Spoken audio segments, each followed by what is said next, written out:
qui prie pas avec nous, qui tient à donner son témoignage. Maman Yaka, on peut sa témoignage. Maman Marie-Ange, il y a Église La Louange. Maman Marie-Ange, il y a Louange, s'il te plaît, rapidement. Et il y a une femme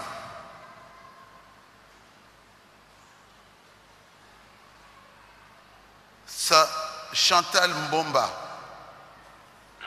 Sa fille n'avait pas de sexe. Et après la prière du pasteur Barouti, cette fille a eu un sexe.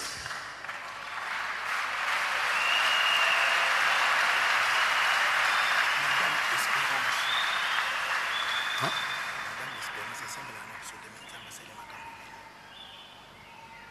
Madame Espérance aussi ne prie pas avec nous.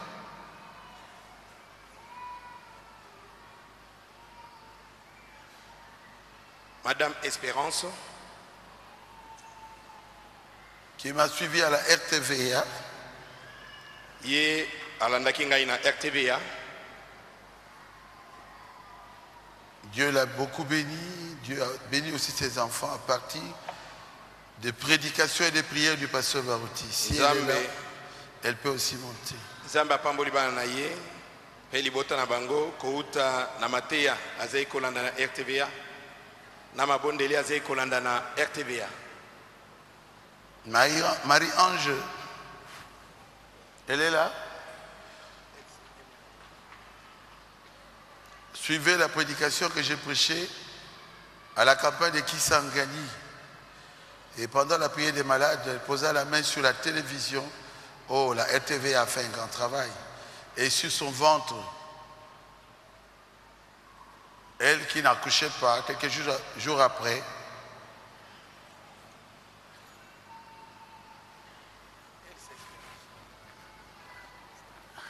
elle a eu un enfant. C'est Madame Espérance. Le pasteur Barouti, c'est un pécheur sauvé par grâce. Je suis un homme comme vous. Je ne suis rien du tout. Tu pries nulle part. Tu es à la maison. Et tu suis la RTVA. La RTVA. Bon, Lobana nous ambassadons. Alléluia, Barouti Tabernacle. Je remercie l'Éternel parce qu'avant, je partais à des enseignements au ministère du combat spirituel. Maintenant, je ne voyais plus vraiment que ça me... Je n'avais plus de conviction. Donc, à l'objet, après ces merci, les bossos, à donc, il reçoit enseignement dans le combat spirituel. Et maintenant, après, je me suis dit, bon, je veux commencer à suivre quelque chose. Surtout le matin très tôt. Parce que je suis vraiment matinale, je me suis réveillée, chaque fois je me réveille très tôt pour suivre les enseignements à la radio. Et je me suis dit, j'étais tombée sur les prédications d'un certain monsieur qui prêchait en anglais et en interprétant en français, c'était le prophète Branham. Et j'étais vraiment comblée par ces enseignements. Et j'ai commencé à suivre cette radio. Et deux fois, on posait des questions. Et je répondais. Et quand je répondais à ces questions, un journaliste était très intéressé. Et ce journaliste-là était très intéressé par mes réponses. Et c'était le frère Kaloubi, il paraît qu'il est déjà mort. Et puis il m'avait invité, il m'avait dit, madame, je voudrais vous voir. Et il m'avait vu. Il a dit, je ne viendrai pas seul chez vous. Parce que je suis mère de 5 enfants et j'ai un mari. Et il était venu chez moi, pas seul, avec la sœur Valérie, avec maman Henriette et sa famille, et un couple, j'ai oublié le nom. J'avais fait à manger, on avait vraiment partagé. Je leur avais dit, j'ai un problème, j'ai un enfant, mon 4e enfant, il n'a pas de testicules.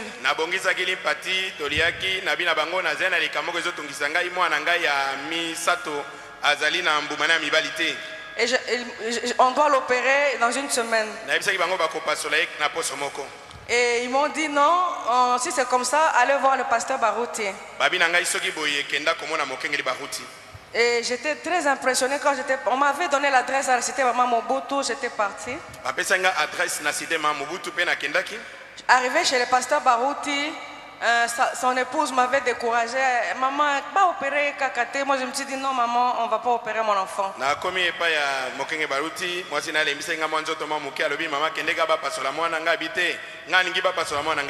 Et puis on n'avait pas opéré l'enfant. Le pasteur Barouti nous avait reçu le même jour.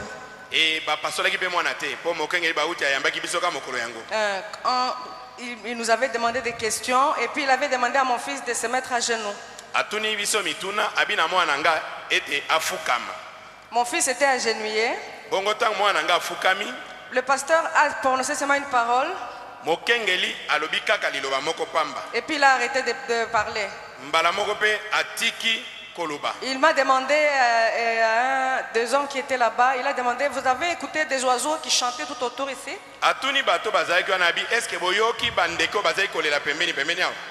Tout le monde a dit non, on n'a pas écouté.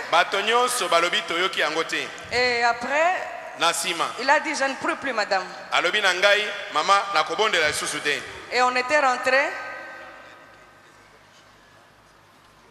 Ah, voilà. Et puis il m'avait dit, madame, les oiseaux qui chantent là, ça veut dire que Jésus-Christ vous connaît, il a exaucé déjà la prière, je ne prie plus. Alobi, mama, bandekoyo, et yembi awaboye, lingi kobete Yesu Christo, aebibino, elingi kobete apesi et anonalibonde nabino. Et puis après, on était rentré, l'enfant n'était plus opéré et jusqu'aujourd'hui, il a ses 2 testicules. Si matin dozongi mwana ba pasola ke lisusute kino lelo azali na bambumane nyoso mibale. Et après, Nasima. J'étais très impressionné, je suis très fidèle à la RTVA. Likambo yango esimbaki ngai makasi esalaki ete nakoma penza sembo nakolanda RTVA. Ce qui me décourageait un peu, c'est mon mari. Enfin, jusqu'aujourd'hui, il n'est pas vraiment chaud pour venir ici. Oyo elambisaki ngama moke ezali mobali na ngai po ete kino lelo alingaka makambo ya nzambe mingi te. C'est pour l'envoyer à. Oui, non, pour venir ici. Il prie ailleurs. Non, il prie nulle part, mais il ne prend pas la bière. Bon, il est là. Et puis après, je suis parti chez le pasteur Barouti. Je suis rentré à ma cité Maman Mobutu. J'ai vu son épouse que j'aime bien et que je salue en passant.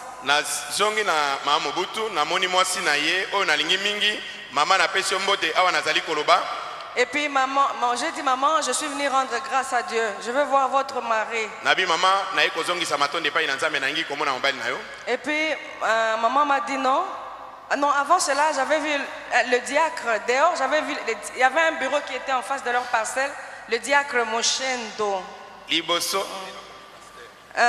Lelo tango namona biro mo en face na bango namona ki liboso diacre Mosendo lelo azali pasteur. Oui, d'autant plus que à cette époque-là, mon mari n'avait plus de travail. Et j'ai commencé à exposer mon cas chez le pasteur Montendo. J'ai dit, je viens rendre grâce à Dieu. Nos enfants doivent entrer à l'université. Mon mari n'a plus de travail. Moi, mon travail ne suffira pas pour scolariser ses enfants.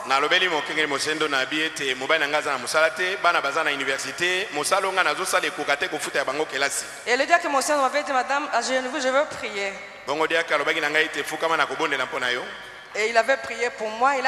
Il a dit, madame, vous voulez... Moi j'ai dit, je veux rendre grâce, je veux donner au pasteur quelque chose. Mais bon, d'autant plus qu'on avait un $300 qu'on devait payer à l'UPC. ça ne suffisait pas. Moi, j'ai dit, j'enlève 100 $, je vais donner au pasteur, je reste avec 200. Toi, là, 300 $, il fallait te foutre la banane à UPC.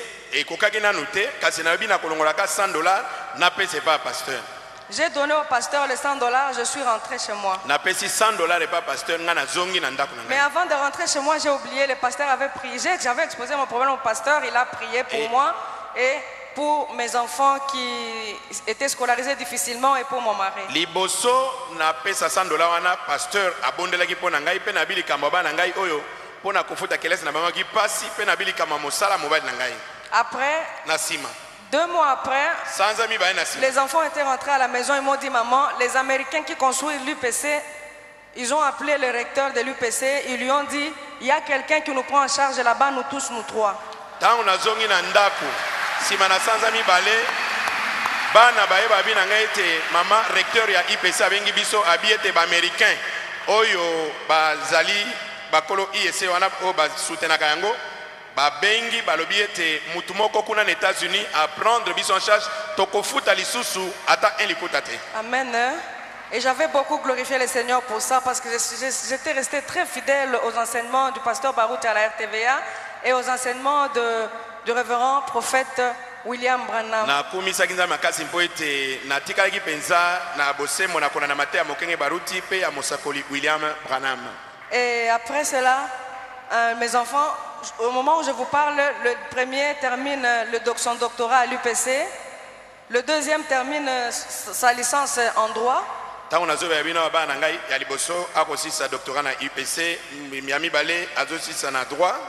Et je glorifie beaucoup l'Éternel parce que cette prière-là, et après avoir aussi beaucoup prié pour suivre les enseignements du pasteur, il fallait vraiment que je vienne glorifier ces dieux puissants d'ici. Nakomisinza mingi parce que sima nakozwa mbano na bongo nakolanda matea ya mokenge Baruti esengei na kokumisa nzambe awa. D'autant plus que mon mari a eu un travail enfin. Et lisusu mobile na ngai azwi mosala. Il a eu un travail, il a été même promu. Azwi mosala pe ba matiata pete penza na likolo comme directeur. Directeur administrateur, je glorifie beaucoup l'Éternel pour ça parce que il ne fallait pas que moi je travaille, que lui reste à la maison.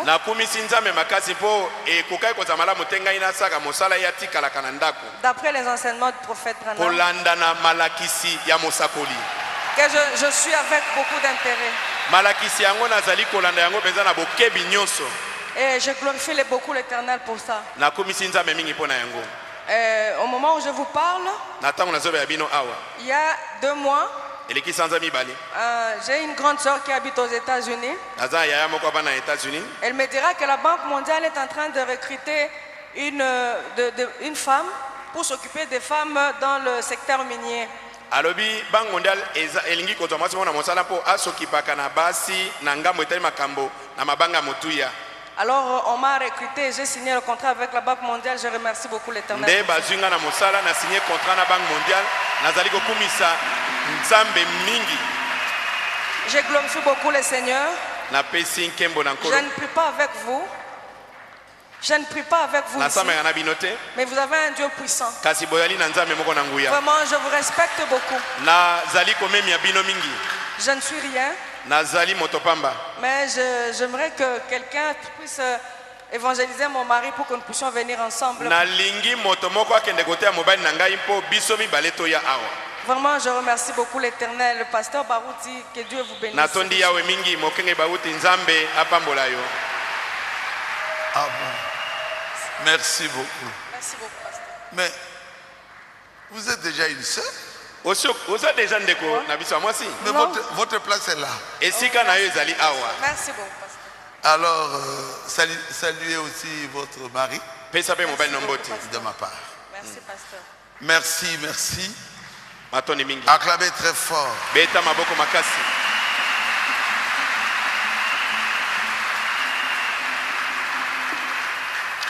Le frère Nelson Mwata, on l'avait envoyé depuis quelques jours à Kikwit. Et Salimikolo Minei, Totindaki na Kikwit. Je veux voir quelques témoignages qu'il donne ici. 2 aveugles venus de l'INERA. Baku Felmi Somi Bale, Bautaki Nangambo ya INERA. Ça c'est 7. Ils sont venus à Rétal, le pasteur Barouti était déjà parti. Bauti na mboka moko iya inera na mungindu baye kokoma na Kikwite mokenge bayoki ete mokenge Baruti asi azongi Kinshasa. Alors qu'est-ce qu'ils ont fait? Bongo siko basalaki nini? Ils ont dit puisque le frère Barouti balobi lokola ndeko Baruti a prêché au stade, ateyaki na stade, nous irons au stade, biso tokokende na stade, nous allons dormir là où il prêchait. Biso tokolala bisika batielaki ye eteyelo. Et le matin, les deux ont recouvré la vue. Balamuki na tongo bango nyonso mibale bamoni.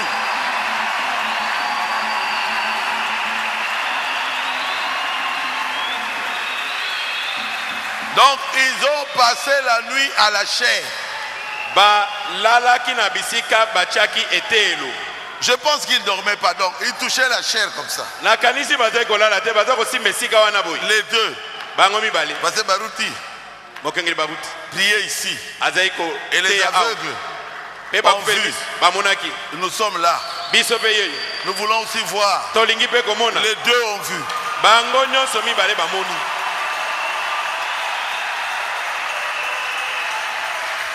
Le frère a les images. Le frère a les images.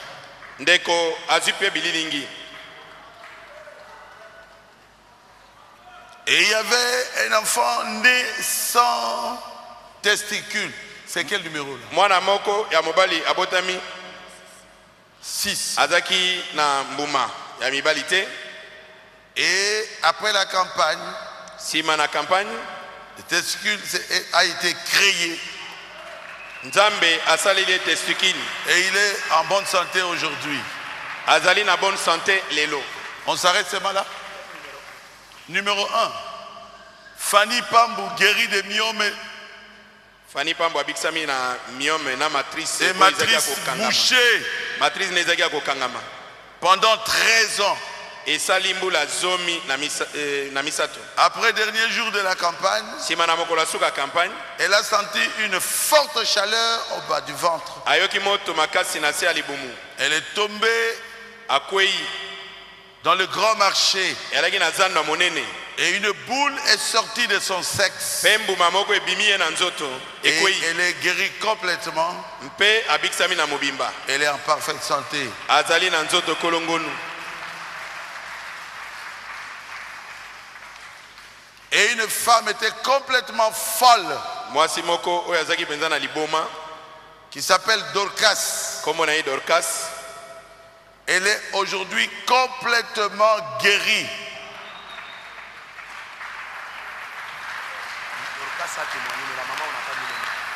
Ah, c'est Dorcas qui a témoigné. Dorcas a témoigné. Sa maman était complètement guérie de la folie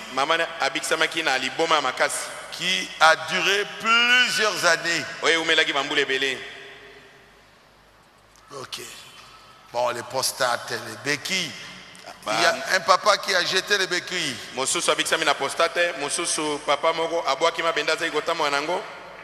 Le dernier jour de la campagne, il n'était même pas venu devant, il a jeté les béquilles, il a marché. Nous avons envoyé la RTVA pour avoir des images. Oui, balobi mwana azaki abotamaki azasek c'était Azali. Maman matana ye awa. Maman Chantal Mboma. Matana mwana awa.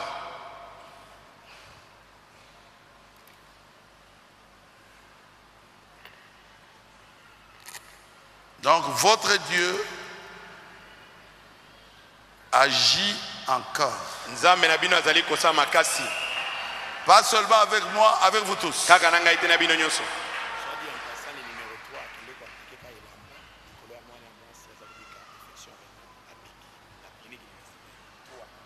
Ah, tu peux lire ça. Maman, quoi ça? Ayaki kotala ngai. Azaki na clinique universitaire ayepa mokengeli abondeli kone lamba tango azongaki kuna atieli lamba wana mbala moko abikaki na infection rénale ou abandeki kobela le kaboi mama meke ya kingoli mama oyo ayaki kotala ngai sœur Chantal Mboma a insisté Kaka à témoigner. Moi, naye abotamaki na sexe te. Loba yomo. Moi, nanga abotamaki na sexe te. Etungisaka makasi mokolo yango. Mais ene yoko benga papa na bango basololi la leki na mwasi alubite. Kobanga te tozana nzambe na biso toyebi. Na mataka awa to priaka kuna na se. Na 206. Eka papa bondele sili na zongi na ndako. Papa na bango alobi zala na courage. Na fandi elekaka 2 semaines te na yo komona mwana komi ko suba bien. Couche komi ko pola tuka mukola ona tondisa maka na esengo makasi. Audition. Esengo tondisa maka penza makasi. Mais pourquoi yaki ko témoigner te bambule pe? Na yaka seki na ye moyen na kutana na. Wapi moyen? Moyen comment on a passé baruti?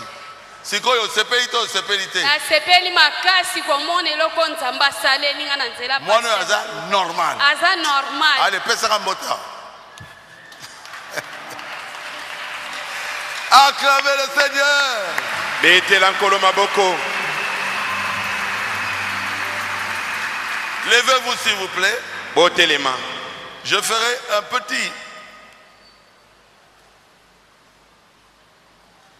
un petit enseignement Nazali na moi malakisi ya moke sur le fair play. Likolo ya fair play. Tout petit. Ezaka moke mukuse. Nous lirons dans 2 Timothée. Tokotanga na Timothée ya mibale. Chapitre 2. Mokapo ya mibale. Je vais faire un effort pour ne pas aller loin. Nakosa makasi vraiment pour nakende mosika mingite. Faites-moi confiance. Botiela ngai motema.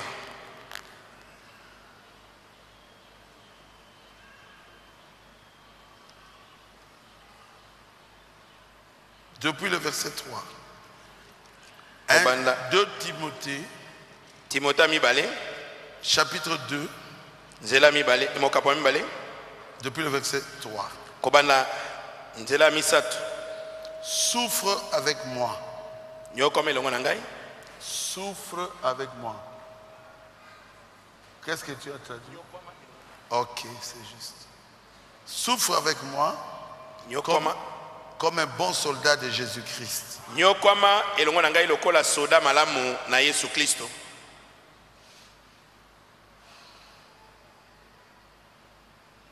Il n'est pas de soldat qui s'embarrasse des affaires de la vie, s'il veut plaire à celui qui l'a enrôlé.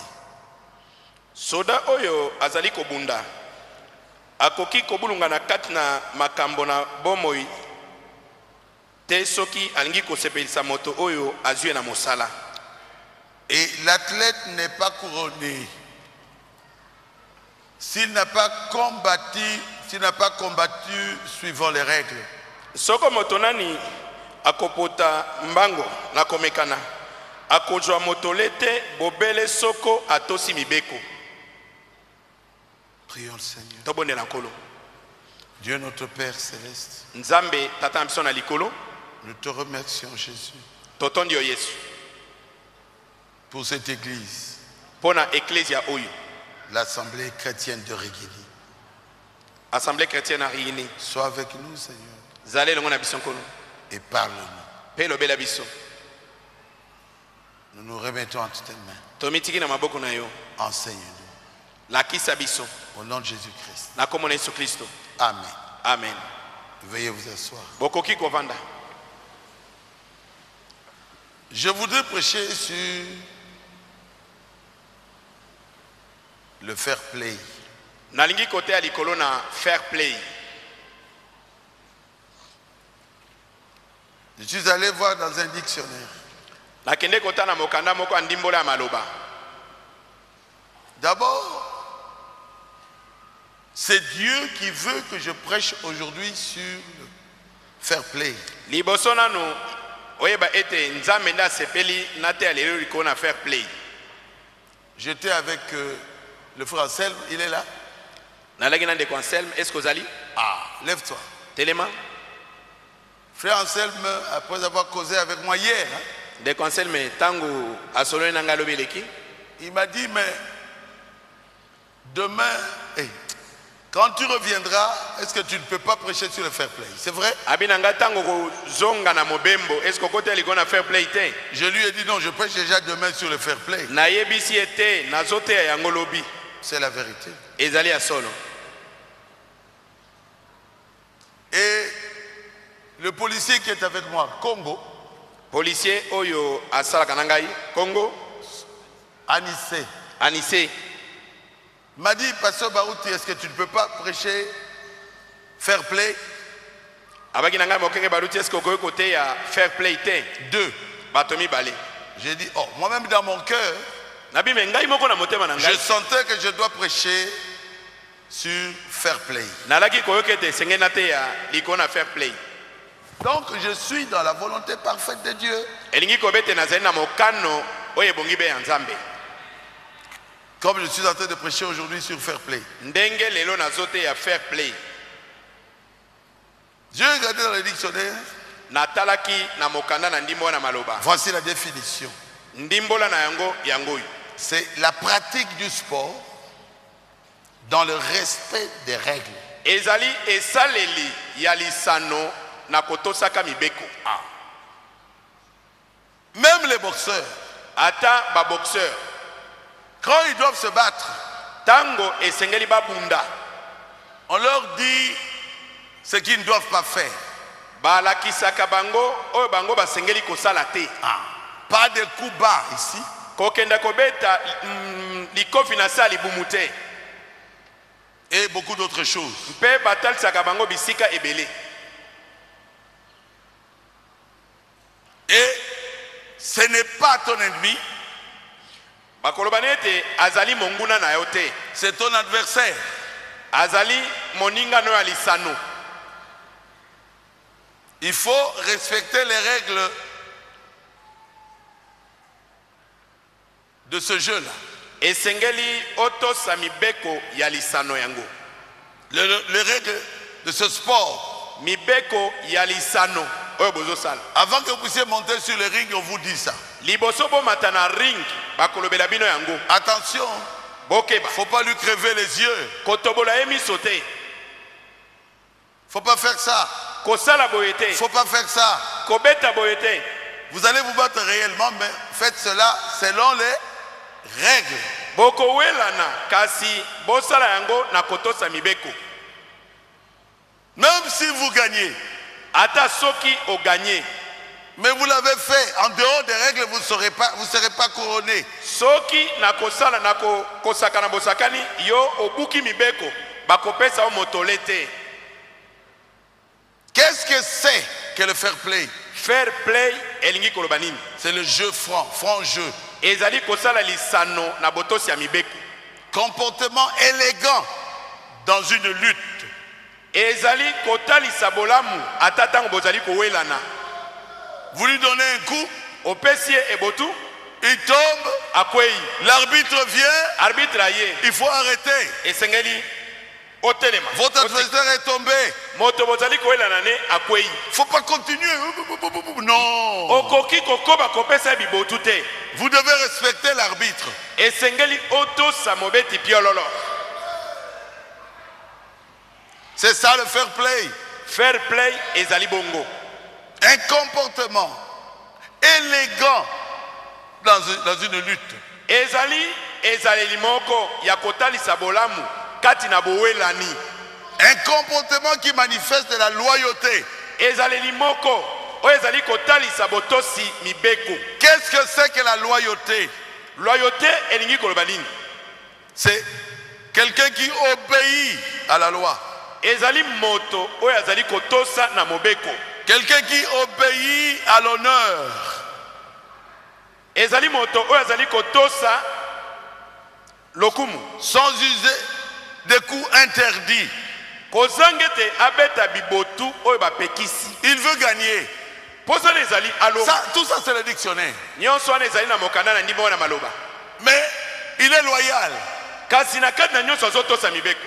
Dans la loyauté, il y a la loi. Na botos na kati na loyauté mobeko eza na C'est kati qu'il respecte les lois. elingi kobeta azali kotosa mibeko Mais il gagne, même s'il gagne, mais il a gagné en respectant les lois. akolonga me soki alongi kati na kotosa mibeko. Amen. Amen. Un adversaire loyal Azali mowelani oyo alongi na bosembo. qui se bat loyalement, Azali kobunda na kotosa mibeko. qui se bat avec loyauté. Azali ko welana na moto kati na kotosa mobeko. Na mobulu te. Et pas dans le trouble. Comme un boxeur là, un très grand boxeur qu'on a eu dans le monde. Parmi les grands. Le grand boxeur moko monene tozwa na mokili. Natanga comment il était. Je ne vais pas citer son nom. Il est allé ronger l'oreille de son adversaire. Qui connaît ça? Nana ebiango. Il a arraché l'oreille de l'adversaire. Il n'y a pas de fair play là-dedans. Wana atalisaki fair play te. Pourquoi? Bonanine. Il n'est pas loyal. Atosi mobe côté. Dans la boxe, on ne dit pas qu'il faut utiliser les dents. Na mobeko balobite te sengeli kosa la minu. Mais lui, il prend et il arrache l'oreille. L'oreille de ce monsieur-là était partie. Ye aye penza kati lino ya mobali wana. Kati litoi, c'était parti. Akati Je crois que vous connaissez ça. Est-ce que Zali Bongo? Il a manqué quoi? Le fair play. Ye azanga ki fair play. Frère, Bandeko. Jésus a dit dans Marc 8, 34, si quelqu'un veut me suivre, si quelqu'un veut venir après moi, Yesu albaki de soki moto alingi kola nangai to ko bilangai. Marc 8, 34, Malako mwambe to kumisa na mine. Qu'il se charge de sa croix Abi amema ekulusu na ye et qu'il me suive. pe ala nangai. La vie chrétienne Bomoi oya mo Kristo. a une croix pour chacun. Ezali na ekulusu mpona moto na moto. Ne prenez pas ma croix. Yo komema ekulusu na ngai te. Prends ta propre croix. Mema ekulusu na yo moko. Chacun de nous a une croix à porter. Moko na biso azali na ekulusu ya komema. Si vous croyez à ça, dites Amen. Soki ondimi angoloba amen. Jésus a dit, Yesu alobaki chaque jour mokolo na mokolo suffit sa peine.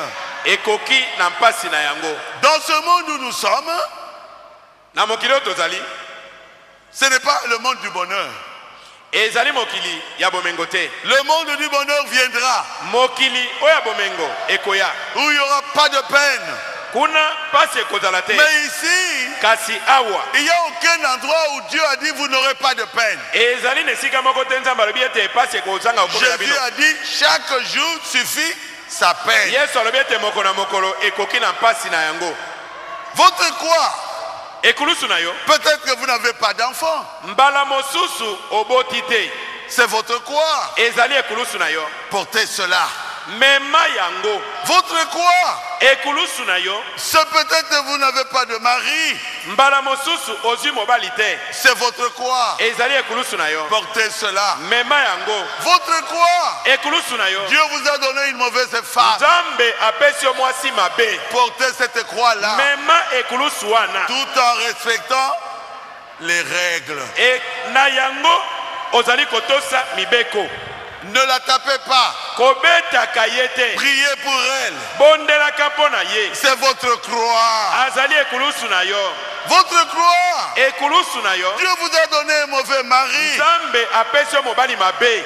Continuez à bénir Yo yika mpiko Dieu. Parlez à Dieu. koba kopambola nzambe. Remerciez Dieu. Lobela nzambe tonda Demandez ye. à Dieu. Senga na nzambe. Seigneur, Kolo change mon mari. bongola mobali na ngai. Dieu avait donné à une femme un mari soulard. Nzambe apesaki mwasi moko mobali moko molangwi masanga. Chaque jour quand il revenait, c'était un homme ivre. Mokolo nyonso ntango azozonga ndako alangwe te na mutu. Mais la femme Kasi mwasi wana portait sa croix.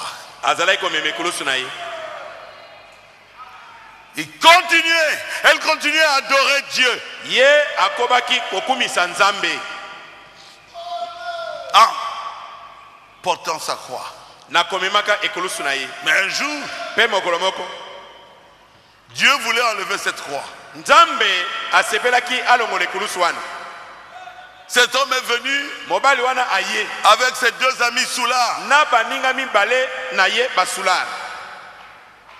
Et la femme a apprêté la nourriture pour eux. Et ils sont allés manger avec ce Soulard, complètement ivre. Et son mari Soulard a tiré le rideau et la nappe. Toutes les assiettes étaient par terre.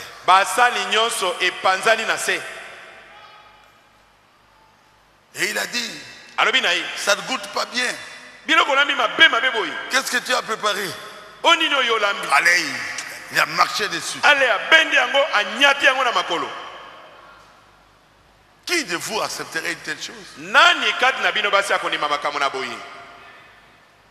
Il a dit à ses amis, Soulard, sortons. Et ils sont sortis. Elle ne s'est pas préparée. Elle ne connaît rien. Allez, il faut divorcer. Il faut divorcer. Et ils sont allés à la fenêtre pour observer et voir la réaction de qui? De la femme.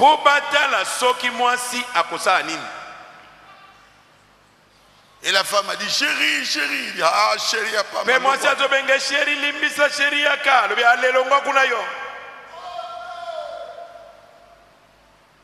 Je veux te préparer encore. Comme tu aimes une bonne nourriture. Si on doit compter des femmes, est-ce que tu peux être parmi?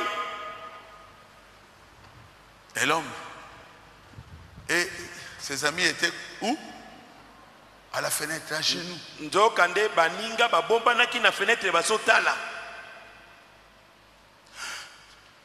Dieu peut envoyer les gens contre vous. Il veut vous adopter. Il veut vous adopter. Et Dieu observera maintenant comment vous allez réagir.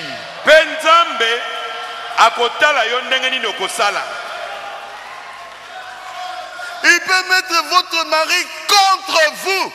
Il fera en sorte que votre mari vous injurie.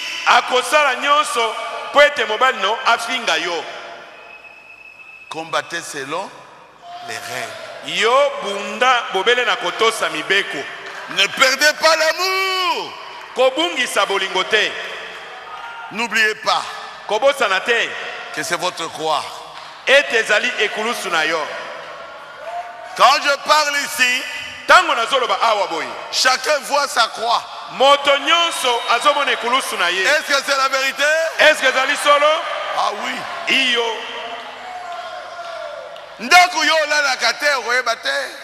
Une maison que toi, où toi tu ne vis pas, tu ne sauras pas ce qui se passe.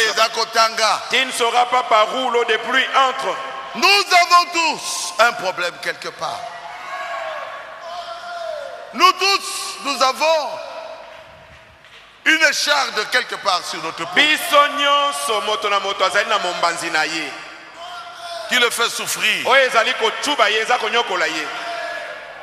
Mais il faut prier. Et la femme a pris cette nourriture. Elle a jeté dans la poubelle. La femme a nettoyé. Et elle chantait. Qui connaît ça, le cantique? Il y a une croix que toi tu avais portée, Seigneur. Mais ça, c'est ma croix. Il y a aussi une croix pour moi. Chantez-moi ça un peu là.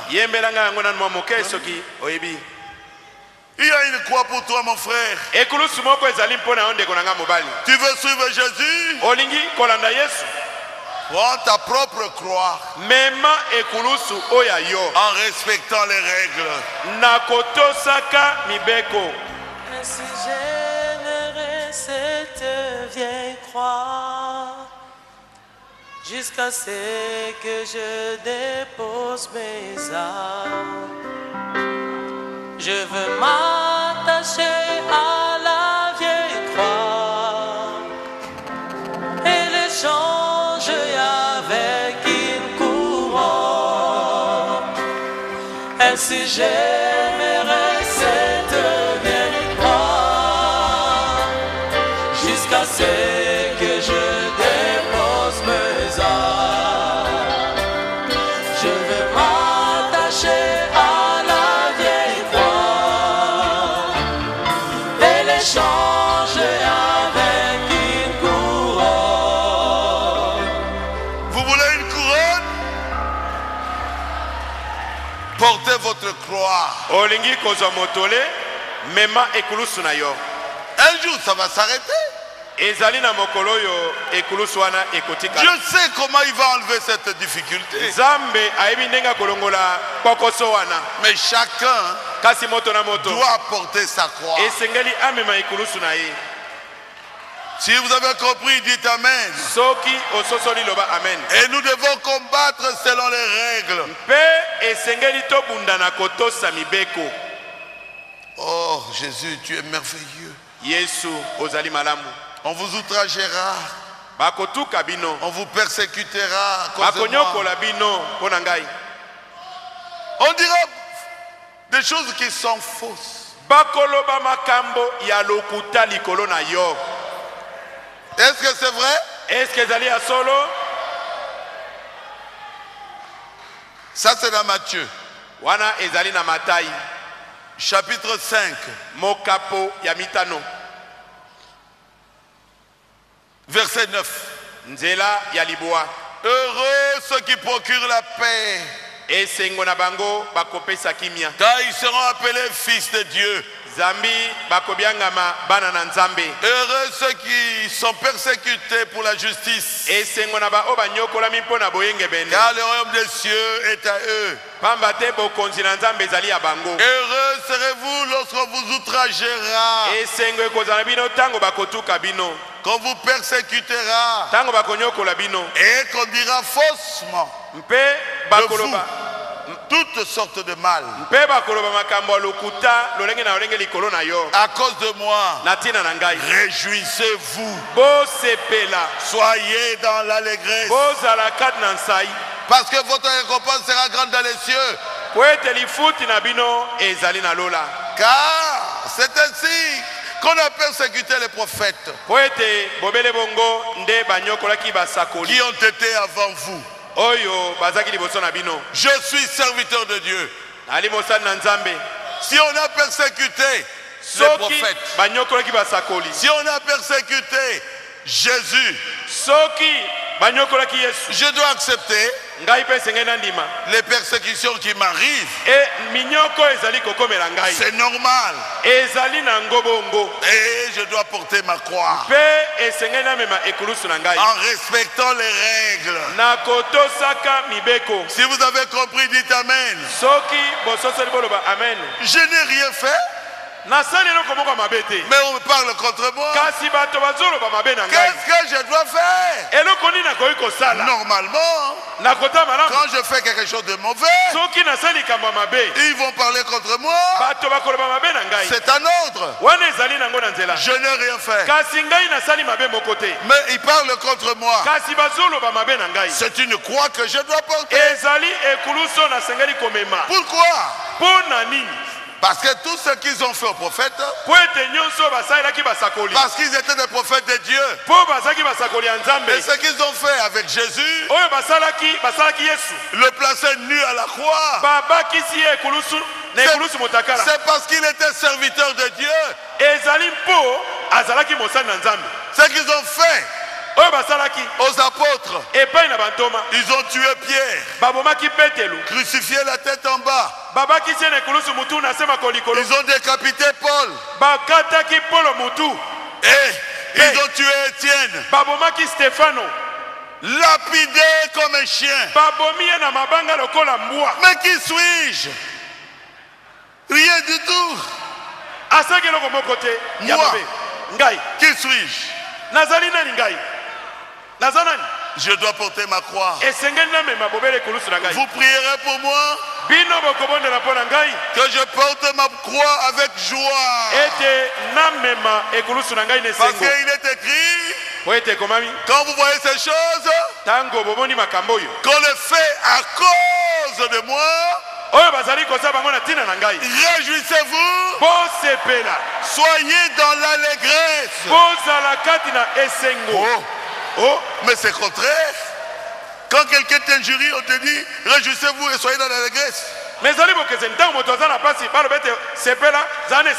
Oui, cela est la preuve que vous êtes vraiment dans la volonté parfaite de Dieu. Si l'on fait pour les prophètes, pourquoi pas moi? Si l'on fait pour Moïse, pourquoi pas moi? Si l'on fait avec Jérémie, vous savez, Ésaïe a été coupé en deux. Qui connaît ça? Les intestins d'Ésaïe dehors. Aujourd'hui on l'appelle prophète. Bien-aimé, je suis encore content de ce qu'ils font avec moi. Donc je dois porter ma croix. Au lieu de pleurer, soyons dans la joie. Otikanano, kolelanayo, sonanayo bango. Amen.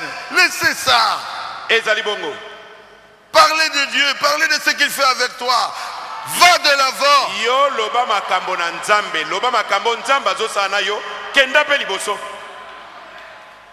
Si vous avez compris, dites Amen.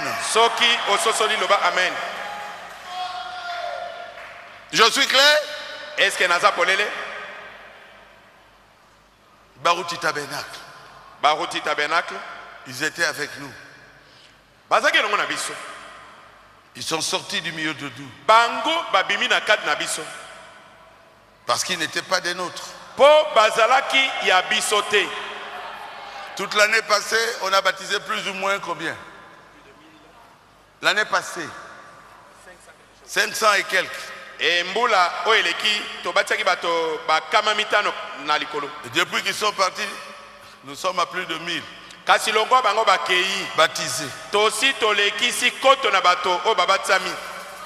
Ils sont sortis d'eux-mêmes. Comportez-vous comme des chrétiens, mes frères et sœurs. Vous ne pouvez rien changer en les insultant. Si vous les insultez, vous n'allez pas les pousser à revenir. Non. Soyez derrière votre pasteur. Ce problème-là est terminé.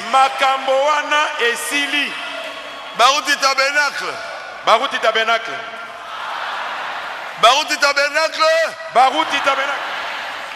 Ne critiquez pas. Ne parlez pas contre eux. Ils étaient avec nous ici. Ils étaient nos frères.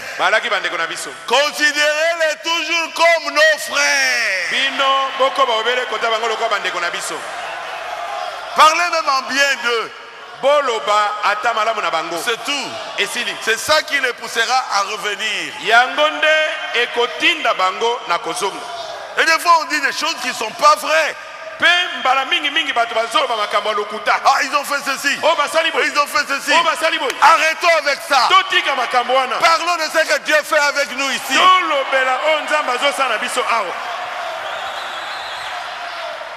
Amen. Amen. Comment? Est-ce que c'est clair? Est-ce que ça peut l'aider? Comportez-vous comme des chrétiens. Cela poussera quelqu'un à revenir. Vous voyez, quand on prend la rose,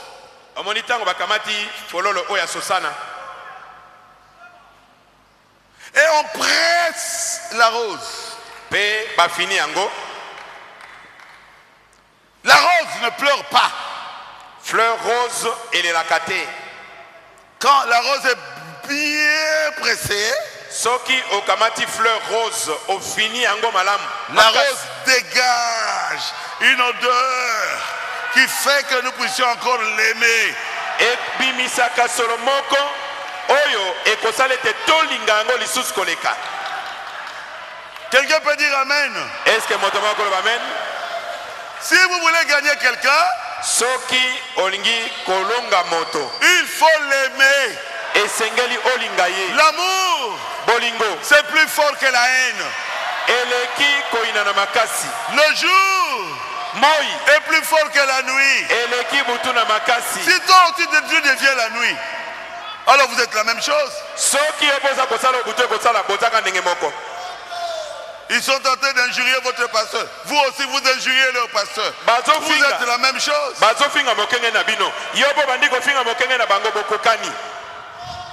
Il a été avec nous ici. C'est un grand serviteur de Dieu. Il a plu au Seigneur de l'écarter. Pour moi, c'est le Seigneur qui l'a écarté. Alors laissez-les tranquilles. Qu'il fasse son chemin. Mais vous, derrière votre pasteur, Papa Baruti, Bosali Nazambe, Kendeli Boso,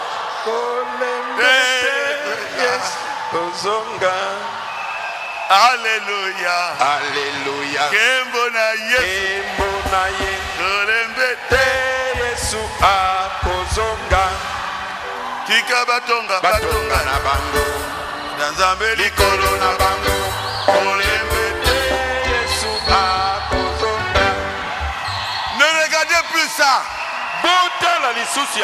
C'est passé. Et si eleki. Quand nous sommes avec les frères de Shekinah, il n'y a aucun problème. Ils ont choisi leur pasteur.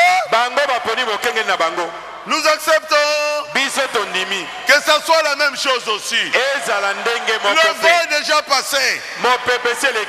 Celui qui a montré ses couleurs ne changera pas, même si vous le critiquez comment.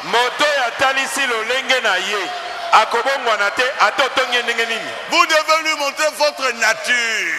Vous êtes une fille de Dieu. Une fille de Dieu n'a que l'amour dans son cœur.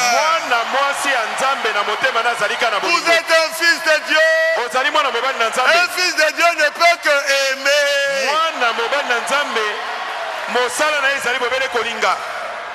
Ah, Jésus. Oh Jésus, enseigne tes enfants. Cela poussera quelqu'un à retourner à Rigini. Vous pensez qu'ils ne savent pas que la division est mauvaise? Mais ils le savent. Quelque chose les condamne quelque part. Vous ne les critiquez pas. Quand vous les critiquez, la parole vous dit pas de critiquer. Dieu va vous condamner quelque part. Si vous avez compris, dites Amen. Parlez à bien d'eux. C'est fini. Continuez la marche.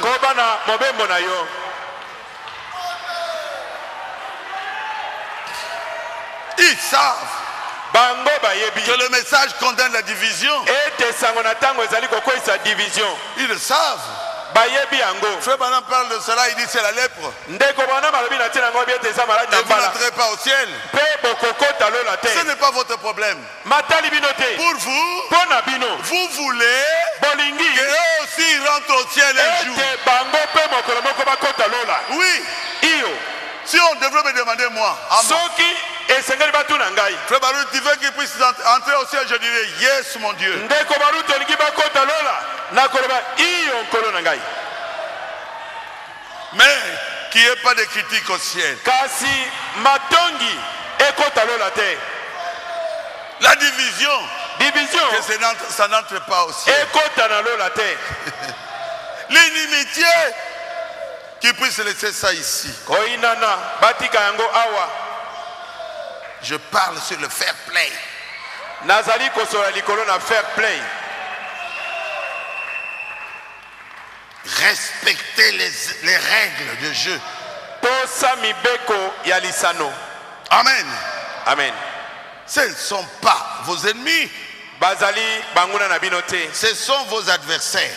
bazali baninga na bino ya lisano. Et ils sont partis. mpe bango bakei. Nous devons manifester la nature de l'agneau, de la brebis que nous avons. biso esenge totalisa lolenge ya mpate oyo biso twali na yango. Et manifester un comportement élégant. mpe totalisa lolenge moko ya kotalisa bolamu. Du fair play.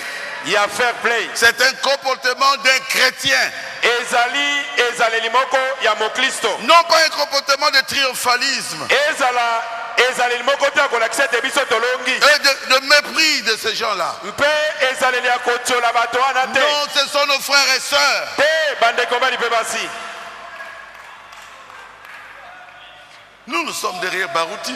biso tozali nsima na baruti. Ils sont partis. bango bakei. Mais demeurons chrétiens. kasi biso tozala Un bakristo. chrétien ne critique pas. mokristo atongaka te. Un chrétien suit la colombe. mokristo alandaka ebenga. Ils sont sortis bango babimi. parce qu'ils ne voulaient pas écouter la colombe. mpo baboyaki koyokela ebenga. La colombe, c'est le Saint-Esprit. ebenga ezali molimo santu. Et la colombe parle le langage de la Bible. mpe ebenga ezali koloba na ntina mobeko ya biblia. Ne suivez pas quelqu'un qui entre dans la division. ete kolanda moto moko azali kokende na division te. Toi, yo tu as écouté la colombe. oyoki ebenga. Toi, yo tu es resté. otikali. Mais montre la nature de l'agneau. kasi lakisa lolenge ya mwana na pate. Amen. amen. Faut pas les maudire. esengeli kolakela moto mabe te. te. Ils vont mourir. pamba te bakokufa. Oh, ils vont mourir. abi ono Ne le fais pas. kosala yango te. Ne le fais pas. kosala yango Ne te. souhaitez pas la mort pour quelqu'un. koloba na moto te ete akufa. Non. te. Celui qui a le Saint-Esprit aime. moto oyo aza na molimo santu alingaka. Ça c'est vrai. ezali ya solo. La Bible dit, bible elobi aimez vos ennemis. bolinga banguna na bino. Matthieu 5, 43. matayi 5. 5:13. Vous avez appris bino boyokaki qu'il a été dit, balobaki tu aimeras ton prochain, ete kolinga tu ozalani haïras na ton yo ennemi. okoyina monguna na yo. Moi je vous dis, ngai nalobi na bino aimez vos ennemis. ete bolinga banguna na bino. Bénissez ceux qui vous maudissent. bopambola bo bazali kolakela bino mabe. Faites du bien bosala malamu à ceux qui vous haïssent. na baoyo baza koyina bino. Et priez mpe bobondela pour ceux qui vous maltraitent mpo na bo baza konyokola bino et qui vous persécutent, mpe bo bazali konyokola bino. afin que vous soyez fils de votre Père qui est dans les cieux. po ete bozala bana na tata na bino oyo aza na likolo. Amen. amen. 48. tokumine na mwambe. Soyez donc parfaits na boye bozala malamu be comme votre Père céleste est parfait. pela moko tata na bino na lola azali malamu be. Est-ce que c'est clair? eske ezali polele. Nous avons eu ici un message. biso tozwi sango moko. Quand vous verrez ete ntango la bokomona beauté de ce tabernacle, kitoko ya mongombo oyo n'oubliez pas bobosana te que vous ferez pas beaucoup, vous ne ferez pas longtemps dans ce tabernacle. Jésus va bientôt revenir.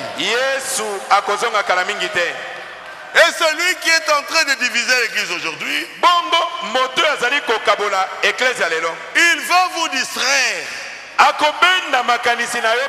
pour que vous ne puissiez pas bien vous préparer. Dieu nous a fait grâce. Nous avons compris que nous devons être un. Et nous avons gagné. Nous sommes unis.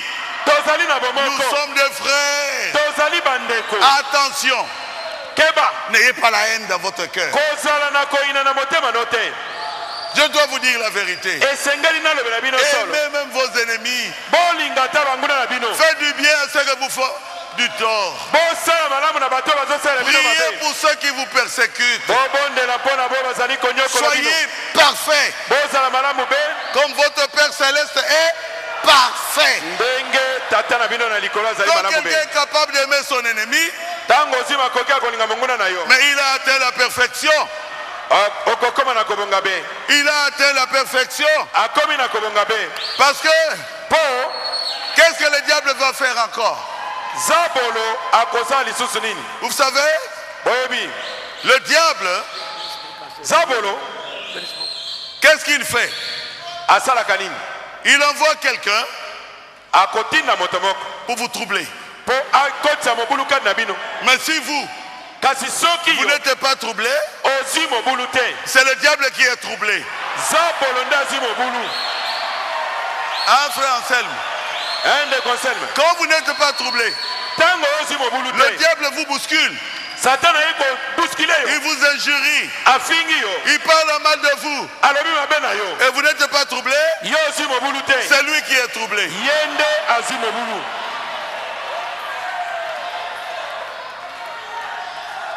Au deuxième pillage, le diable voulait me troubler. Des soldats remplis. Il y avait 2 véhicules. Une Jeep et un camion. Et ils sont venus chez moi. Ils ont pris mes biens. Ils ont pris mon argent. En dollars. Et après ils m'ont demandé l'argent. J'ai dit, mais je vous ai donné tout. Et ils sont tous partis. Et un est resté. Et il dit, je suis formé en Israël. Mobutu m'a envoyé là pour être un terroriste. Au lieu de dire qu'il était formé pour être antiterroriste, mais il dit terroriste. Et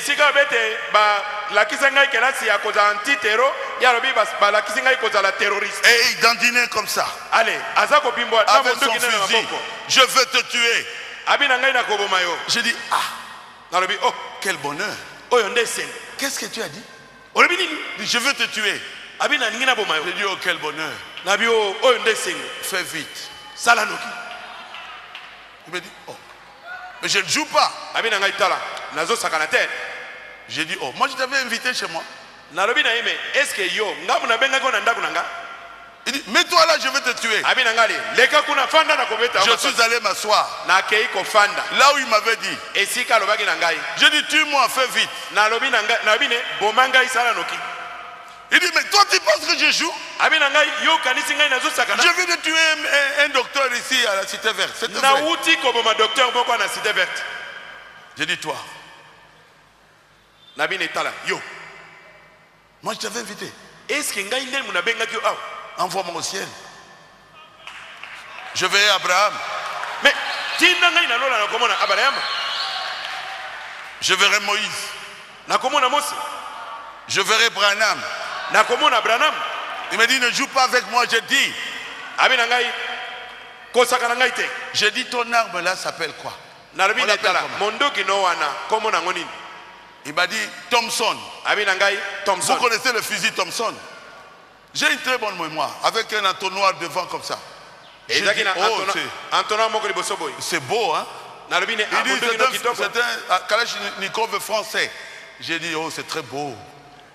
nalobi na ye monduki na eza Comme je n'avais pas peur, qui avait peur maintenant? lokola ngai nazali kobanga te nani akomai kobanga C'est lui. ye nde akomai Au kobanga lieu de me troubler, je l'ai troublé. au lieu atia ngai mobulu ngai nde na tie mobulu. Alors il dit maintenant, je vais en finir. Tu sais, moi je suis terroriste formé par Mobutu en Israël. Et il dansait. alobi sikoyo nazosisa likambo na ngai ngai moto oyo je dois terminer avec toi maintenant. Et il veut me tuer. C'est Nzé qui crie. Ah, ne le tuez pas, c'est mon pasteur. alinga betanga masasi nze agangi kuna bikoboma ete azali mokengeli na ngai. Il dit, toi, abine yo d'où viens-tu? outi wapi? Il a braqué le frère Nzé. Les deux genoux de frère Nzé se sont cognés. Comme ça. Et il est tombé. atalisi ndeko nze monduki mabolongo na mibale tutani mpe akwei na se. Je dis, tu as peur de quoi? D'aller au ciel? nalobi ne ozobanga nini kokenda lola? Je suis allé le relever. nakei na tomboli. Mets-toi là, nous partons au ciel. On sera avec Abraham aujourd'hui. nabine etelema wana tozokende na lola tokozana abrahama lelo. Moi, je porte ma croix, mes frères. bandeko ngai namemaka ekulusu na ngai. Je n'ai pas haï cet homme. nayinaki mobali wana te. Et on l'appelait dehors. mpe libanda bakomai kobenga ye. Mission rapide. balobi ne mission rapide Mission rapide. mission rapide. Ce chef l'appelait. bakonzi ne bakomai kobenga Il ye. m'a dit, ne fermez pas ici. abi na ngai bokanga Je n'ai poto pas te. terminé le travail. na sisi mosala Je wa te. reviendrai. nakozonga wa. Il ne reviendra pas. Ah, La Kozonga voix te. me dit, ton épreuve est terminée. nayoki mongongo elobi na ngai ete lomeko na yo esili. Quand le diable veut te troubler, ntango zabolo alingi kopesa yo mobulu et il n'arrive pas à te troubler, c'est lui-même qui est troublé. mpe soki akoki te ye moko nde akozwa mobulu. Il faut combattre selon les règles.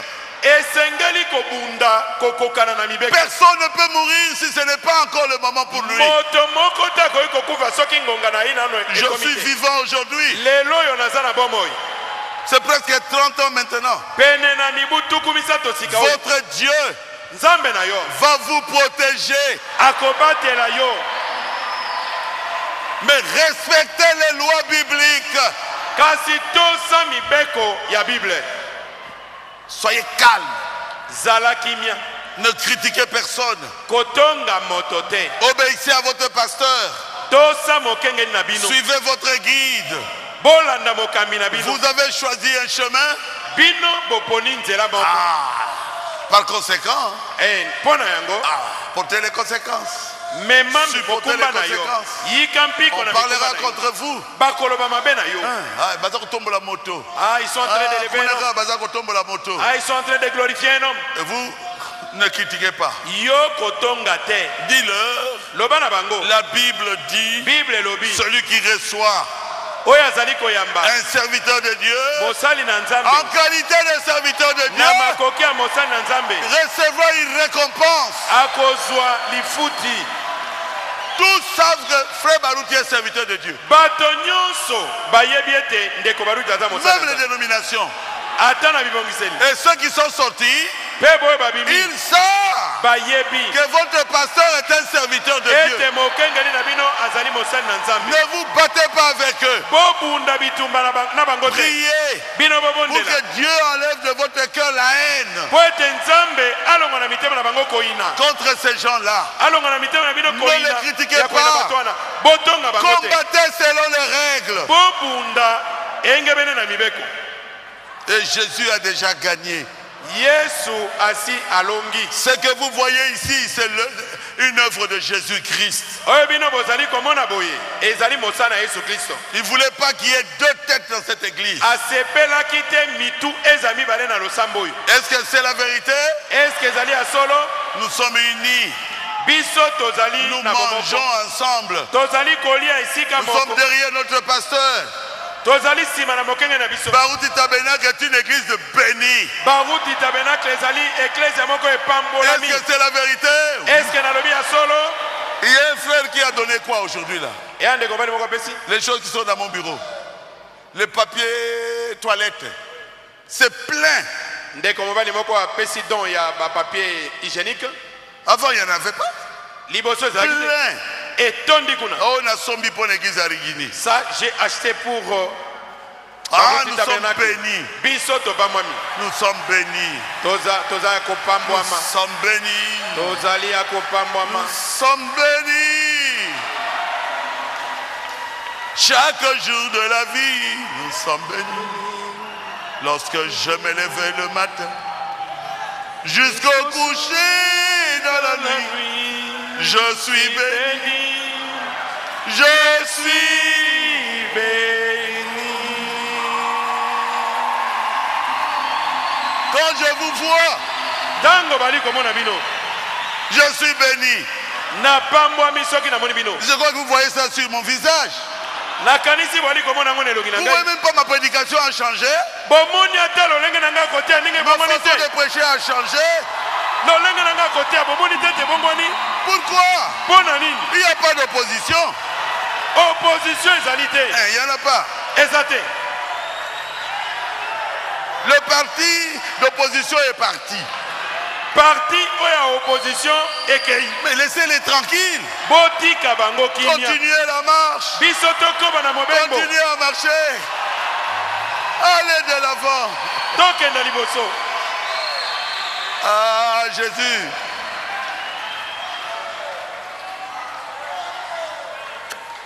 Je vais vous donner quelques exemples. De fair play. Il y a fair play. Du temps d'Élysée. Natango, il y a Élysée. Je crois que ça vous connaissez, non? Nakanisi boebiango. C'est 2 rois 6. Ikonzi yabibale mokapo ya motoba.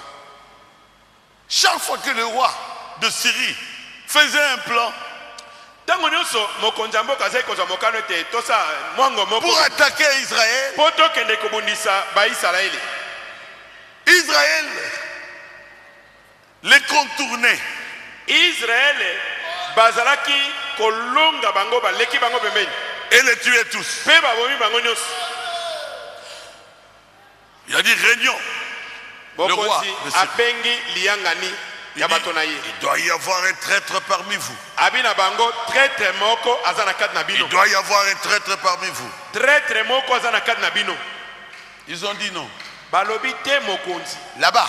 Kuna epai na bango. En Israël. Kuna na Israël. Ils ont un prophète. Bazana mosakoli. C'est lui qui reçoit tout ce que nous causons ici dans notre quartier. Comment on appelle ça? Hein? Là où on prépare la guerre. Hein? Qui gère tout ce que nous disons là. Le prophète écoute ça comme ça.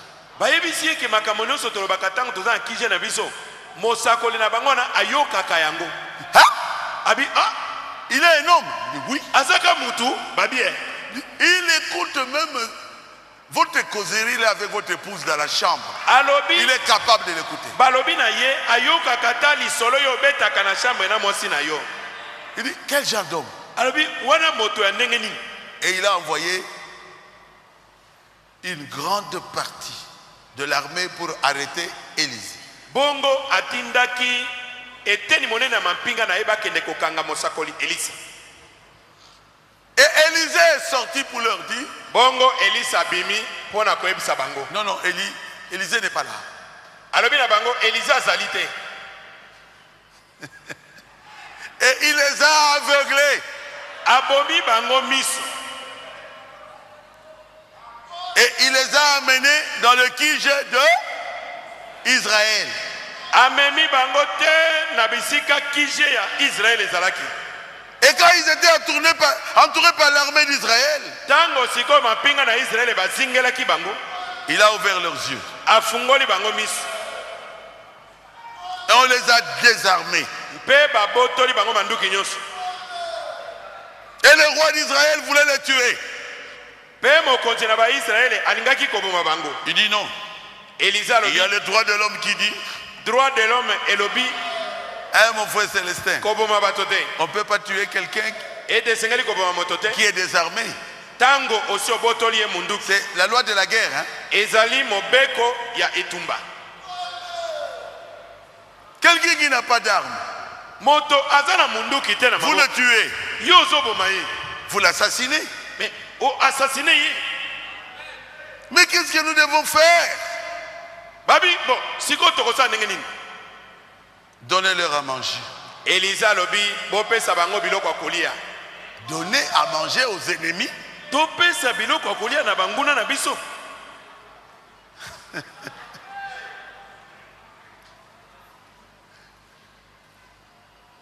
Ça fait du bien. Hein?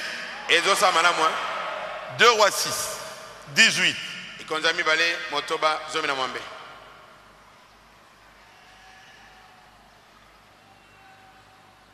Les Syriens descendirent vers Élysée. Basulia bakendeki epa Elisa zalaki. Il adressa alors cette prière à l'Éternel. Bongo na tina bango pesaki libondeli epai na Yahweh. Daigne frapper d'aveuglement cette nation. Ete nzambe boma miso ya libota oyo. Et l'Éternel les frappa d'aveuglement. Pe Yahweh abomaki bango miso. Selon la parole d'Élysée. Koko kanana liloba na Elisa. Élysée leur dit, Elisa abina bango. ce n'est pas ici le chemin. Nzela bozolu kezali oyo awate. Ce n'est pas ici la ville, suivez-moi. Enguma bozolu kezali awate bino bolanda ngai. Je vous conduirai vers l'homme que vous cherchez. Nakokamba bino epai na moto bino bozali koluka. Il cherchait qui? Balaki koluka nani? Élysée. Bazali koluka Qui leur Élysée. parlait? Nana banda kosola na bango. Élysée. Élysée. Est-ce qu'il mentait? Est-ce qu'akosaki bango? Je ne sais pas. Na ebite. Ah, Jésus. Oh Yesu. Il les conduisit à Samarie. A memi bango kino na Samaria. Lorsqu'il fut rentré dans Samarie, Tango bakoti na Samaria. Élisée dit, Éternel, ouvre les yeux de ces gens Elisa bin Nzambe fungola miso na batoyo. pour qu'ils voient. Po bamona. Et Pe l'Éternel ouvrit leurs yeux Yahweh afungolaki bango miso. et il vit qu'ils étaient au milieu de Samarie. Pe bamona kete bazaki na katikati ya Basamaria. Et le roi d'Israël, en les voyant, dit à Élisée, Tango mokonzi na Israël amoni bango abina Elisa. frapperai-je, mon père, que je les frappe. Beta bango, beta bango. Tata na ngai na beta bango. Tu ne frapperas point, répondit Élisée. Elisa lobi te okobeta bango te. Est-ce que tu frappes ceux que tu fais prisonniers avec ton épée? Est-ce que moto yo so kangi oche na boloko obomake so na mapanga na yo? Donne-leur du pain Pesa bango mapa et de l'eau, pe mai afin qu'ils mangent et boivent, ko bali ape bamele. et qu'ils s'en aillent ensuite vers leur maître. Sima bazonga epai na nkolo na bango. Et le roi d'Israël leur servit un grand repas Mokonzi na ba Israël apesi bango bilei aux ebele. ennemis, hein? Wana epai na banguna. Et ils mangèrent et burent. Pe baliaki pe bamelaki Puis na sima. il les renvoya Azongisaki bango. et ils s'en allèrent vers leur maître. Pe bazongaki epai na mokonzi na bango. Et les troupes des Syriens ne revinrent plus jamais sur le territoire d'Israël. Pe mobulu na basoda basulia ezongaki lisusu na etuka na Israël te. C'est comme cette femme-là. Ezali lokwa mwasi wana. Quand les soulards avaient vu Tango sula wana monaki. ce que la femme avait fait, Oyo mwasi ne asalaki. les 3 soulards avaient donné leur vie au Seigneur. Basula wana nyonso misato bapesaki bomoi na bango na nkolo. Ici, les Syriens, Awa bato na mboka suli. les soldats, Basoda basuli. quand ils ont mangé, Tango balie. quand ils ont vu qu'on les a aimés, Tango bamonaki ete balingaki bango. l'amour est plus fort que la haine. Bolingo eleki koyina. Il n'y a plus eu de guerre entre Syrie et Israël. Terminé. Etumba esamaki lisusu soki mokete kati na ba Israël na bato na Suria. Pourquoi? Ponani À cause du fair play. na tina na fair play. On peut voir Bakoki komona que celui-ci est spécial. ete motoyo azali ndenge Il mosusu. n'est pas comme les autres. Azali lokwa ba mosusu te. Il devait nous tuer, Esengeleki aboma biso. mais il nous a donné à manger. Kasi apesi biso Nous biloko na n'irons kolia. plus nous battre contre eux. Tokokende kobundisa bango lisusu te. Acclamez le Seigneur Jésus. Etela nkolo Yesu Kristo maboko. La solution se trouve dans le fair play, Yano ezali kadi na fair play. dans l'amour. Kadi na bolingo. Dans Acte 7, 59, Na misa na bantoma sambo tuku mitano na libwa. on a attrapé Étienne. Bakangaki Etienne. Ils l'ont jugé Basambisi ye. et ils l'ont lapidé. pe babomi ye na Au mabanga. paragraphe 59, Lete na sango tukumi tano na verset libwa. 59. Nzela tukumi tano na libwa. Et ils lapidèrent Étienne qui priait Babomaki Etienne na mabanga ye azali kobondela. et disait, Seigneur, Alobi nkolo. Seigneur Jésus, Nkolo Yesu. reçois mon esprit. Yamba molimo na ngai. Puis cet homme mit à genoux, Na sima fukamaki. il s'écria d'une voix forte, Angangi na mongongo makasi. Seigneur, Kolo. ne leur impute pas ce péché. Kotangela bango lisumo yo te. Et après, Na sima. il s'endormit. Alalaki. Quelqu'un qu'on est en train de lapider. Moto bazali koboma na mabanga. Des pierres Mabanga. sur sa tête. Likona mutu na ye. Mais avant de mourir, Kasi liboso il a akufa. dit, j'ai oublié quelque chose dans ma prière. Alobi na bosani eloko moko na libondi Le na fair ngai. play. Na bosani fair play. Il dit, Seigneur, Alobi nkolo. ne leur impute pas ce péché. Kotangela bango lisumo yo te. Ils ne savent pas Bayebi ce qu'ils te. sont en train de faire. O bango bazali kosala. Et parmi eux, Pe na kati na bango. il y avait Saul de Tarse. Ezalaki na mobali moko Paul oyo ata. Si Soki. Étienne n'avait pas prié pour leur pardonner ça, Soki Etienne abonelaki mpo na bolimbisi na bango te. Saul de Tarse Saul oyo Tarse ne serait jamais sauvé. akokaki kobikisama te. Il y avait un chrétien à l'intérieur. Mokristo moko azaki na kati ya babomi. Nous avons l'expérience. Biso toali na lobiko molai. Les gens qui sortent, Bato mais babimaka. ils rentrent aussi. Bazongaka pe. Amen. Amen. Vous croyez à cela? Est-ce que bondimi yango? Il y a des chrétiens parmi eux qui rentreront demain. Nous devons les aimer. Esengeli tolinga bango. Le fair play a sauvé Paul Fair play ebikisaki Paul. alors qu'il avait tué Étienne. Nzokande abomaki Etienne. Il était parmi les gens qui lapidaient Étienne. Alaki kati na bato bazaki koboma Etienne na mabanga. Alors, troisième exemple de fair play, c'est Jésus lui-même. Ndakisa misato ya fair play ezali Yesu ye moko. Père, Tata pardonne-leur. limbisa bango. Luc 23. Loka tukuma na misato. Parce qu'ils ne savent pas ce qu'ils font. Po ete bango bayebi oyo bazali kosala te. On l'a injurié. Balaki kofinga ye. On a craché sur lui. Babwakeli esoi. Même ceux qui étaient avec lui sur la croix, l'un d'eux le juriait. Ata boyo babakisamaki na ekulusu elongo na ye moko na bango afingaki ye. Mais Jésus dit, Kasi Yesu alobi. Luc 23, 34. Loka tukuma na misato. Père, Tata pardonne-leur, limbisa bango. car ils ne savent pas ce qu'ils font. Po bayebi oyo bazali kosala te. Alors qu'on l'injuriait, Nzokande bazali kofinga ye. il n'a pas oublié le fair play. Abosanaki fair play te.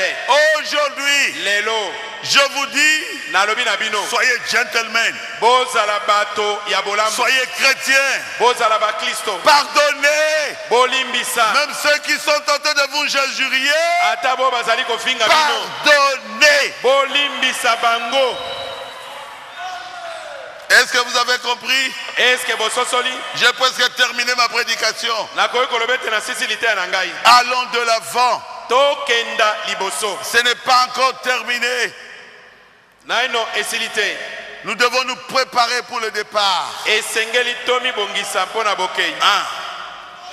Nous devons regarder à notre propre faute, à Esengeli nos erreurs, totala na mabunga na biso moko. et porter nos croix. Pe tomema ekulusu na biso. 1 Corinthiens 9. Et je m'arrête là. Verset 24. Na kosukela awa.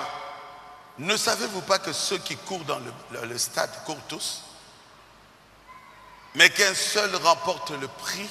Est-ce que boyebi te ete bato bakimaka mbango kati na libanda na lisano na ndembo bakimaka bato ebele kasi bobele moto moko nde azwaka motole.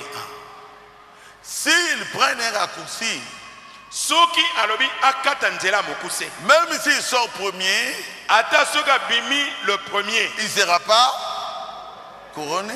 Bakopesa ye motole te. Pas de raccourci. Makambo ya kozwa raccourci ezali te. Obéissez à la Bible. Tosa Bible. Pas de critique. Matongi te. Pas de haine. Koyina te. Continuez à avancer. Yoko bakokenda liboso. 1 Corinthiens 9, 25.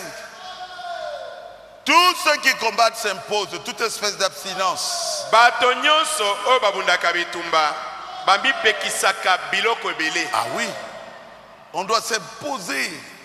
C'est dur, mais on s'impose. Esengeli tomi Des tiela abstinences. mopeko. Ezali makasi kasi tomi pekisa na biloko. Il Mususu. sait qu'il y a un combat, Oyebi ete etumba ezali. il ne fumera pas.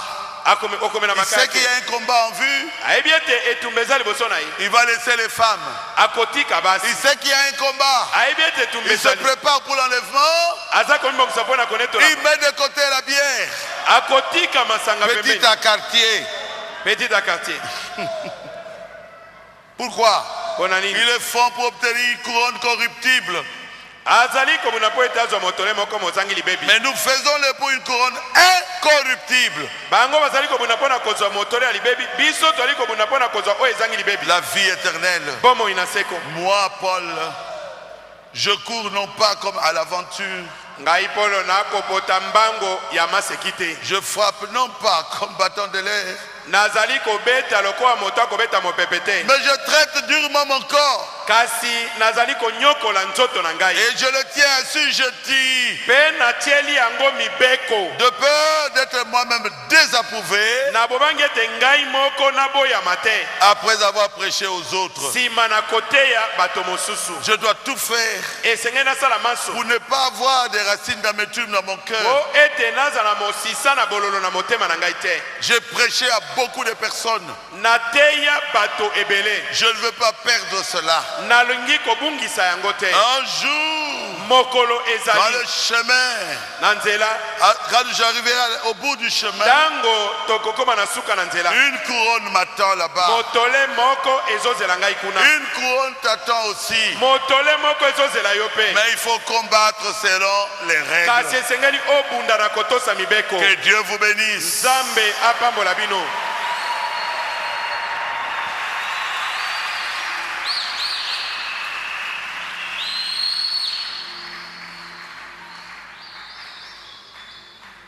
Je vous dis au revoir. Na pesi bino nazali kolaka bino. Je crois que vous prierez pour moi. Na ndimi ete bokobondela mpo na ngai. Je pars pour 2 mois. Nakei na kosala sanza mibale. Est-ce que vous me promettez que je vous trouverai dans la paix? Est-ce que bolaki ngai ete nakuta bino na kimia? Nous avons nos pasteurs associés là-bas. Tozali na bakengeli balandi na biso awa. Soutenez-le. Bino bozala sima na bango. Et nous avons les administrateurs, les diacres. Tozali na banyangeli, tozali na basungi. Soutenez-les. Bozala sima na bango. Dieu voulant, je reviendrai. Na bolingo na nzambe na kozonga. Mais soyez chrétiens. Na sengi na bino bozala ba Kristo. Évitez de dire des choses que vous ne vérifiez pas. Vous n'avez pas vérifié. Kima biloba loba makambo yo ozali sur na yango te. Parlez de ce que Jésus fait avec vous. Yo loba makambo oyo Yesu azali kosala na yo. Et soutenez votre église, soutenez votre pasteur. Bino bosunga ecclesia na bino bozala sima na mokengeli na bino. Est-ce que vous m'avez écouté? Est-ce que boyokeli ngai? Je vous remercie. Natondi bino. Vraiment, grand merci. Mbelesi ya monene. J'ai vu Namoni. combien vous m'aimez. Namoni ndenge bino bolingi ngai. Je ne veux pas que vous puissiez perdre le bénéfice Nalingi te bino bokoka kobungisa lifuti na yango. de ce grand sacrifice que vous avez fait. Mbano ya komikaba monene bino bomikabi na yango. Vous avez supporté les critiques. Bino bosungi rigini. Vous avez supporté les critiques. Boikeli matongi mpiko. Et vous avez pris position clairement, sans hypocrisie, derrière votre pasteur. Pe na kozanga bokosi. Bokamati ngambo ya komiti ya sima na mokengeli na bino. Je voudrais que Dieu accomplisse ce qu'il a dit, celui qui reçoit Un prophète, en qualité de prophète, recevra une récompense de prophète. Nalingi nzambe akokisela yo oyo alobaki ete oyo akoyamba mosakoli na nzambe na makoki ya mosakoli akozwa lifuti ya mosakoli. J'ai totalement confiance en vous. Nazali nelikia monene epai na bino. Je n'ai même pas peur. Nazali kobanga ta mukete. Si j'avais peur, je ne serais même pas parti. Soki nazaki na kobanga mbele na sali mobembo te. Je sais na yebi que votre comportement attirera beaucoup de gens qui vont rentrer. Ete na ezaleli na bino batebele bakozonga awa. Quand ils vont rentrer, ne les repoussez pas. Soki bazongi bino bobo ya bango te. Ne le repoussez pas, au contraire, attirez-les. Bopekisa bango te. Ya malambo ko kosala bobenda nde bango. Merci aux hommes d'affaires. Na pesi merci na bato na mombongo. Nous avons eu une réunion là avec vous. Réunion moko. On avait. Tozana réunion moko. On avait eu une réunion. Tozaki réunion moko. Ça s'était bien passé. Na bato na mombongo pe elekaki malam. Quand j'étais à cette réunion, je dis, oh, c'est comme s'il n'y a pas de division. Dans cette réunion-là, j'ai dit, oh, il n'y a pas de division, j'ai retrouvé presque tout le monde. Et quand je vous vois, je dis, oh, mais il n'y a pas de division. Oh, quel bonheur. Celui qui est parti n'est pas n'importe qui. Cette église pouvait se casser en morceaux.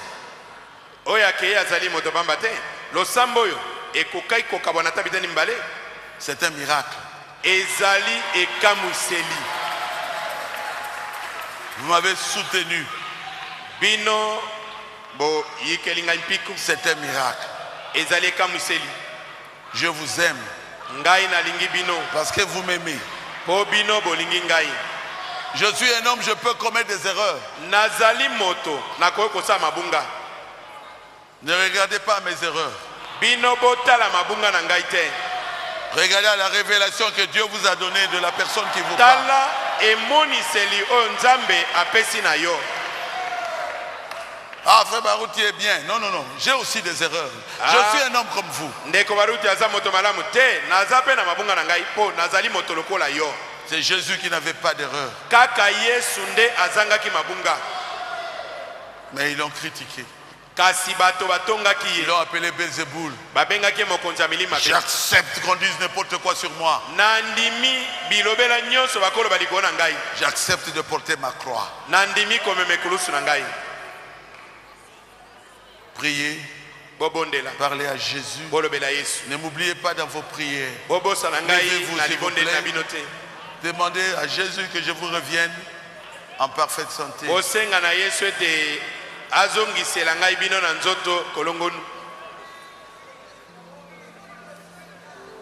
Mobimba na ngai ezangolo na yo. Élévation na ngai ezamawa na yo Jésus. Et tu me commets la kingai.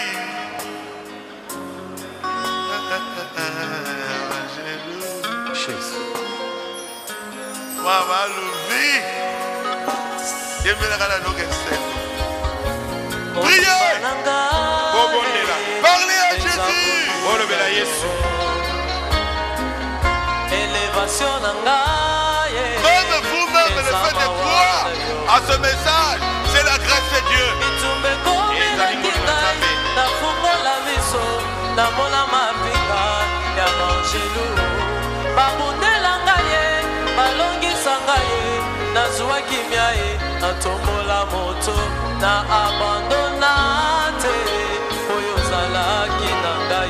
Merci Jésus.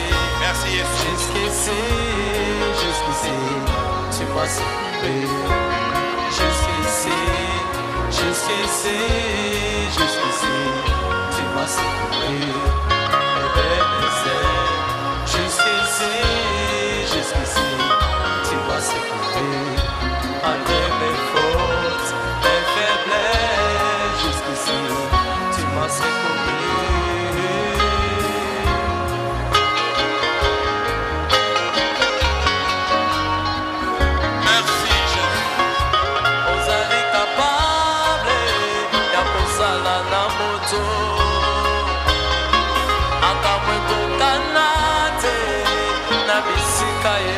mokota ozali kapable ya kosala na moto makambo ekokana te na famille abimeli baluka ngai na molili bamona ngai te bazali frape d'aveuglement molimo mosusu arapelaka ngai bilaka na ngai nalemba te na abandona te oyo ozalaki na ngai jusqu'ici jusqu'ici tu m'as secouru jusqu'ici tu m'as pas laissé et bénissé jusqu'ici tu m'as pas laissé malgré mes fautes jusqu'ici tu es avec moi.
Je veux prier pour vous.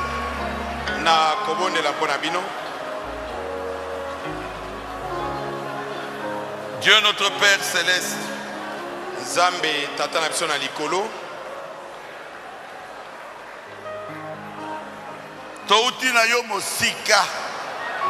nous venons de loin avec vous.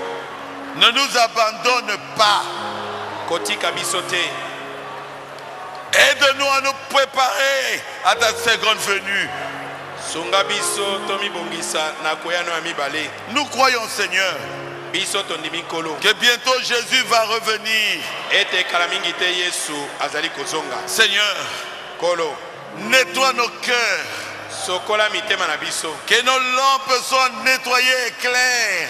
Minda na biso ezala kosokwa mape polele. Que nos cœurs soient remplis de l'huile du Saint-Esprit. Mitema na biso etondisama na mafuta molimo santo. Dieu Tout-Puissant, que nous soyons prêts quand tu apparaîtras dans les airs.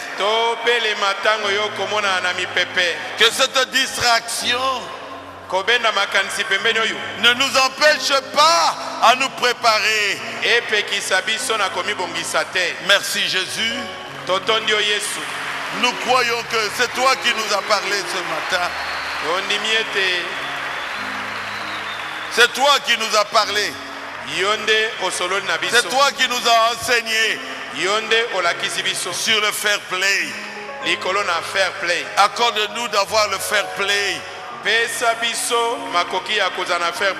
D'être capable d'embrasser l'équipe qui a perdu.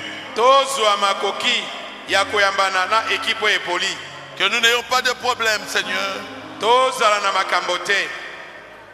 Merci Jésus. Reçois la gloire, l'honneur et la puissance. Guéris les malades qui sont ici. Ils ont écouté beaucoup de témoignages, Seigneur.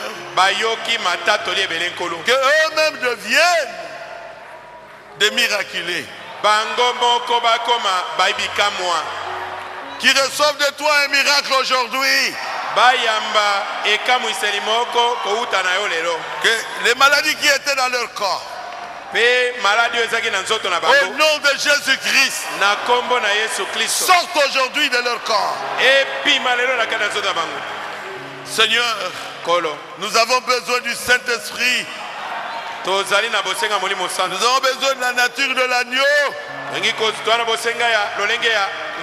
Nous voulons être des brebis, Seigneur. Transforme-nous. Aide-nous à accepter la colombe qui a parlé aujourd'hui. Nous puissions devenir des fils de Dieu. Ceux qui procurent la paix. Nous te le demandons pour ta gloire, Seigneur. Dans le nom précieux de Jésus. Amen. Amen. Amen. Amen. Amen. Amen. Merci, que Dieu vous bénisse. Que Dieu vous bénisse.